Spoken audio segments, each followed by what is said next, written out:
Fatıma radiyallahu anhə. Fatıma radiyallahu anhə ən gözəl nəsə var, onun üçün həmişə misaldır. Həm iffətdə, həm həyada, həm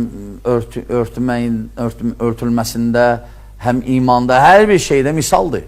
Xüsusən müsəlman qadın üçün.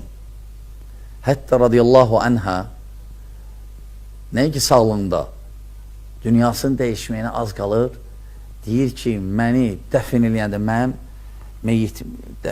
cənazəmi götürəndə üstümdə nəsə belə edin. Çünki qabaq cənazəni götürəndə heç də olmurdu. İndi görürsünüz ki, cənazəni götürəndə nəsə belə üstündə də nəsə var. O nə üçündür?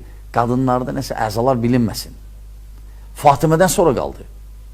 Çünki Fatıma radiyallahu anhə təsəvvürlə qadın gör hətta öləndən sonra öz iffətliyin, həyasını fikirləşir.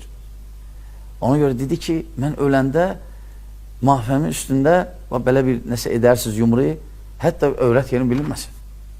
Ondan sonra başlandı belə.